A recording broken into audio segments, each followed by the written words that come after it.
the artist that actually promotes the track on our Discord or on their own social media, usually quite easily they get some votes, and usually quite easily they get on the first page. And once you're on the first page of the waitlist, you know that you will be released in the next weeks, basically.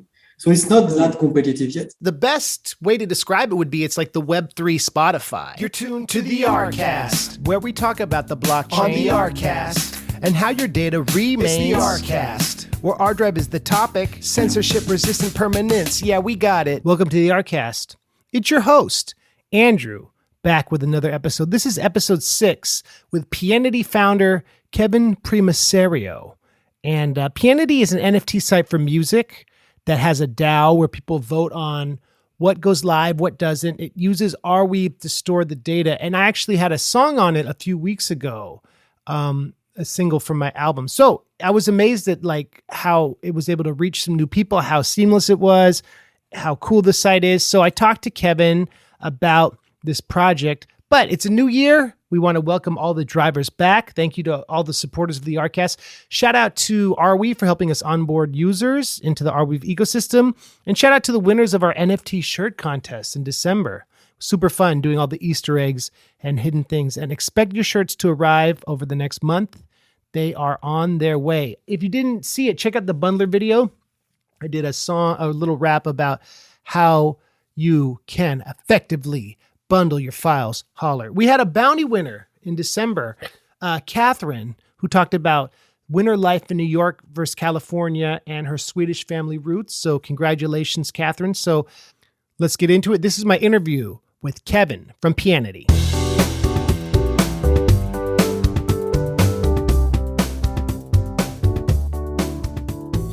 Hey friends, this is a very special episode of the ArCast. We have Kevin Primicerio, the creator of Pianity, which is an NFT site for musicians that has been super interesting to see grow and develop. There's nothing like it.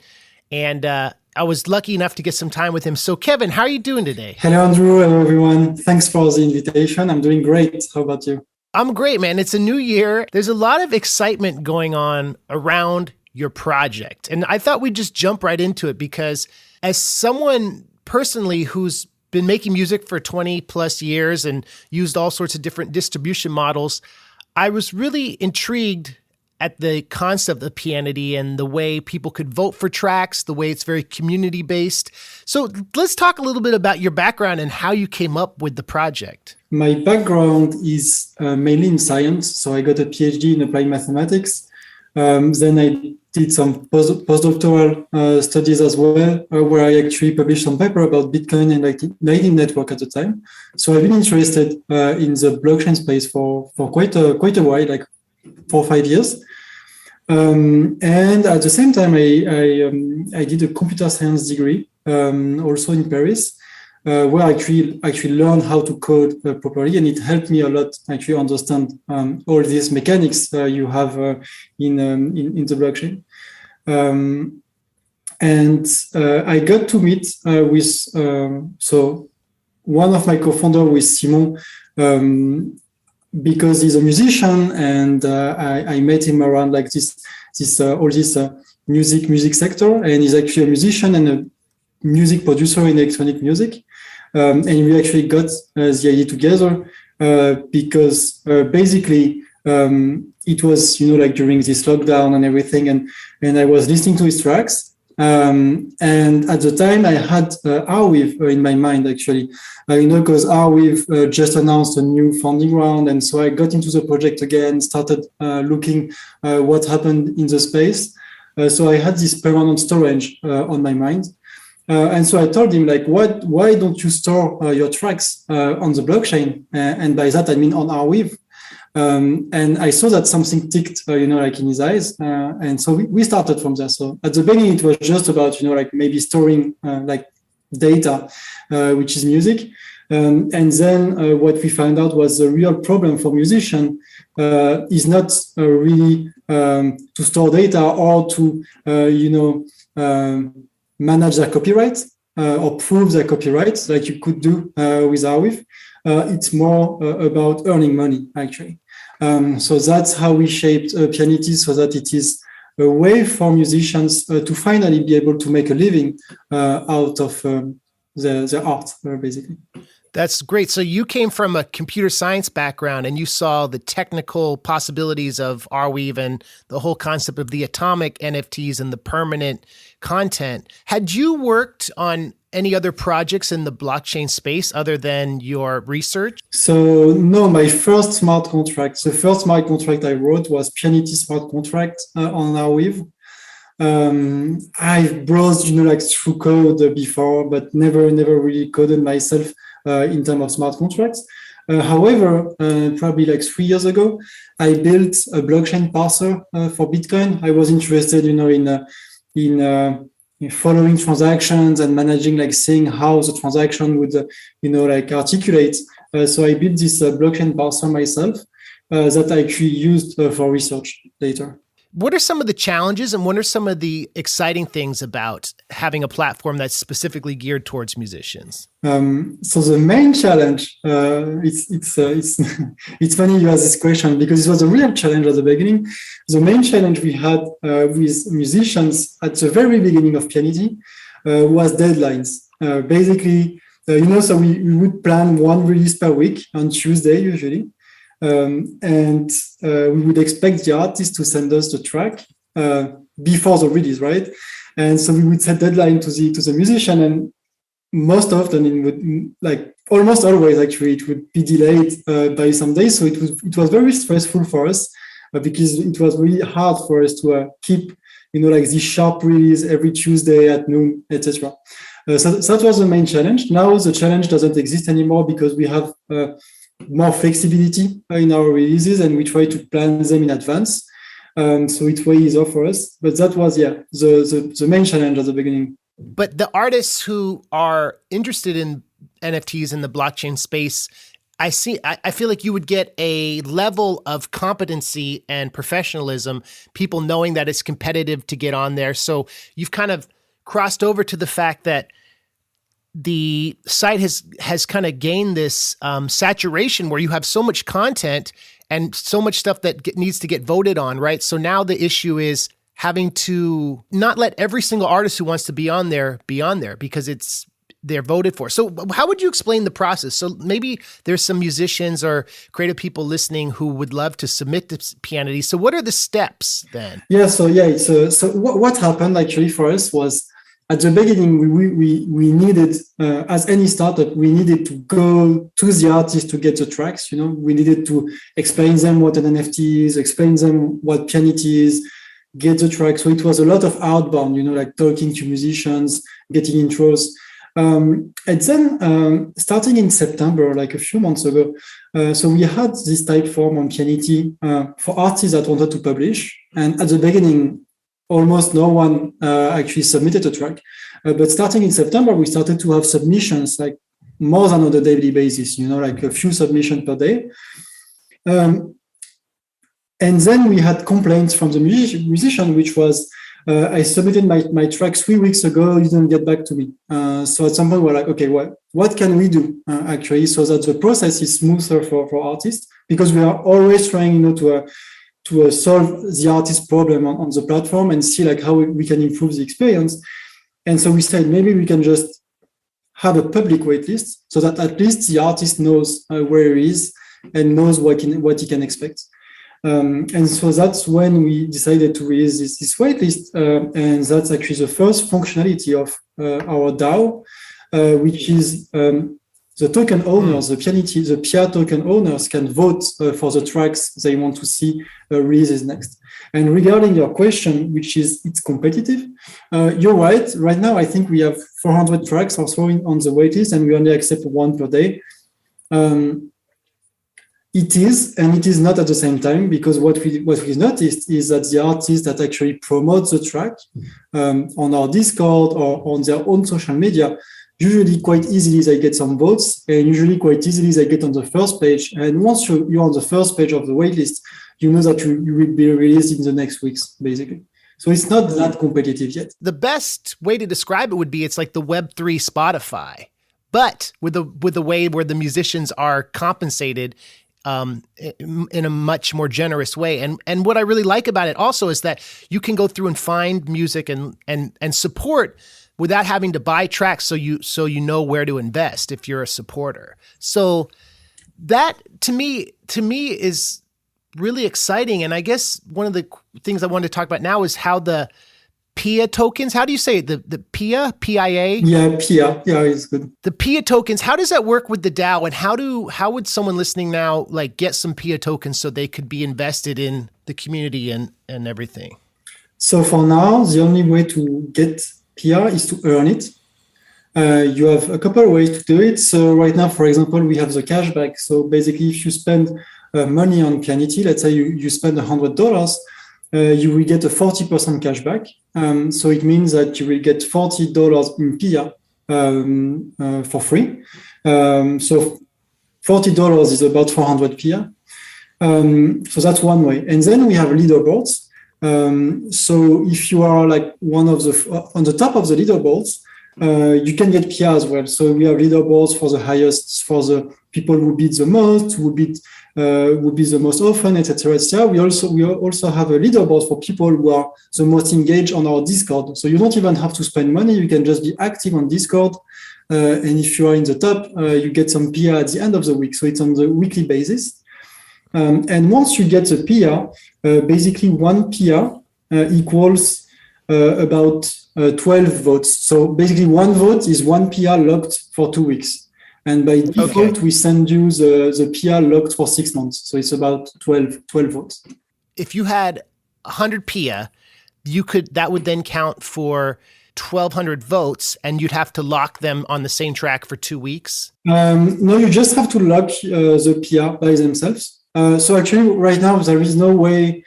So people who have ArConnect can do it themselves, but people who are not using ArConnect and are just users of Pianity can't do it themselves. So we distribute them by default, lock 6 months. So by default, every time you get one PIA, you get 12 votes. And in the future, we will allow you to decide on how long you want to. Let's say, for example, you have 100 PIA, so it's 1,200 votes. You spend all your votes. So you still have your 100 PIAs that you don't spend, but you don't have votes. And if you want more votes, one way to do it would be to lock your PIA longer instead of just trying to get new PIA. So you could lock your PIA for, I don't know, like 2 years, and you will get four times more votes. Okay, so the votes you can only use one time. Yeah, the vote you use in one time. Yeah. Okay, cool. That's an interesting way of engaging the users and making sure that like it stays democratic. What was the way you put this all together? Did you study other DAOs, or did you think about like the Web 2 music distribution? How did you come up with this concept for voting and the model for it? So we had the idea of a waitlist quite early on, because like other platform did, like I think Foundation or Super, I forgot, one of them had a waitlist at some point. So we had the idea a long time ago, but then we were looking at utilities for the token. It made complete sense that it should be one of the utility. Like you have a token, then you can vote, but then you shouldn't spend your token when you vote, right? So we wanted to make the vote for free.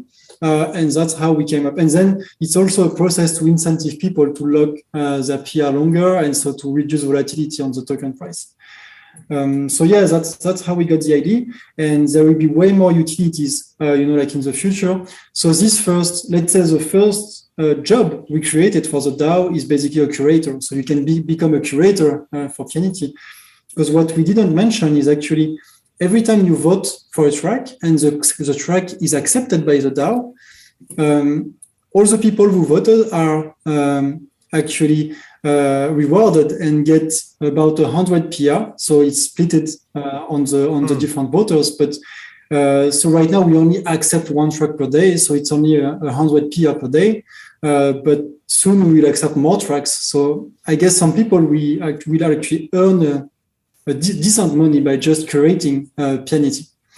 And then we intend to put more jobs, like you could also be a hunter, like you could bring artists to the platform, and if the platform accepts, if the DAO accepts the artist, then if the curator accepts the artist, then you are rewarded as well because you bring the artist in the first place on the platform, and so on and so forth. You would say your users are very engaged, right? Like people who love Pianity use it a lot, and there's a lot of fandom for the platform itself, right? Have you seen that it's growing? Yeah. So, for example, for the DAO, it's really interesting because you have a lot of people saying that people don't use their votes, on different DAOs. Like usually, if you go on a DAO like Olympus DAO, it's still like maybe less than 1% of people actually vote for the DAO. On Pianity right now, we have 40% of the token holders that actually vote in the DAO. So it's a huge engagement compared to other DAOs. And then on the platform in general, we have collectors coming back every day to try to get some new NFTs. We have people coming every day to see the new releases, to vote in the DAO. And I think the artists are even more addicted because, once you put a track on Pianity, you come back every day to see if you sold some NFTs or not. So it's also, people come back. It's really nice. You've created something that's unique and permanent and fun. And as an artist and as someone who likes blockchain, I was really excited to learn about it. And something that struck me as unique is you have a really strong, I don't know if it's in Hong Kong or China, like international audience. How do you think it's reached that audience? And why do you think that the Asian supporters are so strong? Like what led to that? Yes, so that was really interesting. So we have one of our investors, Tao Yin, maybe, I guess some people will know him. He's like a big collector, a big NFT collector. He's also one of our investors. And when we released the DAO, actually, he published a tweet, saying that Pianity had become a DAO, etc. And that tweet became viral, and mainly viral actually in Asia. And it got retweeted a lot. And also we got like some Asian influencers that started to share Pianity on their own Telegram groups. And so it became real viral there. And we got like a lot of organic traction, which was actually quite impressive to see. That's cool. So it all came from his excitement about it. I think it did. Yeah, I think it did. Is there anything you can share that you're excited about for 2022 about the project? And where are you hoping eventually, like the legacy of Pianity will go? Yeah. So our main goal right now, and it's something that a lot of people are asking us, is a secondary market. So our main focus and the biggest release so far in terms of change on the website is going to be the secondary market, and it's going to open in February, early February. And it will come with like a refactoring of also like the market as a whole. So it's going to be even better, to buy NFTs on Pianity. And on a more like long-term perspective, I think the vision of Pianity is really, like artist first. So it's really to allow, like this, people say that 90% of the artists earn less than $1,000 per year on like Spotify and other streaming platforms. What we've noticed on Pianity is that the artists earn about 100 times more money than they would do on streaming platform. So we hope that we will be able to bring this 90% down to like 1%, and have most of the artists earn like a good living thanks to Pianity and NFTs. That's pretty cool. So you're almost like the Medicis of the Renaissance, or the, you know what I mean? Like this financial support for artists in an industry where the platforms kind of take precedence, like people complain about how Web 2, all the money's made by the platforms, but with Pianity in Web 3, it's the potential for the artist to kind of decentralize the market and make a living. And you're curating it for them. And I think it's a noble endeavor, and it's very exciting to be part of it. And I'm excited to submit more songs. And Kevin, like I appreciate your time and I appreciate your thoughts. And this is a good interview. I think a lot of people will be excited about it. Where's some good way to find out about it? Like, where do you recommend people go to learn more? Just go to the site? Yeah, I think people can go to pianity.com, and then the Discord. I think the main activities on the Discord, we have specific channels for artists. If the artists have questions, we are trying to build a community of people, like supporting each other. And actually, most of the answers to questions are given by the community and not even by our team. So it's starting to be really cool to be a part of this community. All right. Well, we'll be in the Discord. We'll be on the site. So maybe we'll see some of you there. And check out Pianity. Be sure to support. And Kevin, thank you for your time today. Thank you so much, Andrew. A great conversation. Thank you, Kevin. There are so many outlets for distributing music. It's refreshing to see something that helps artists stand out, helps them make a living wage from their music and their content. And I am all for Pianity, so I am very excited about it. Be sure to follow Pianity on Twitter. Be sure to follow the ArDrive account on Twitter and keep your eyes peeled for all the exciting stuff going on. The new bounty contest, the new announcements, the new ArDrive news video, the next ArCast. It just never ends. So know before you stow your data forever. I'm Andrew. We'll see you next time. Thanks.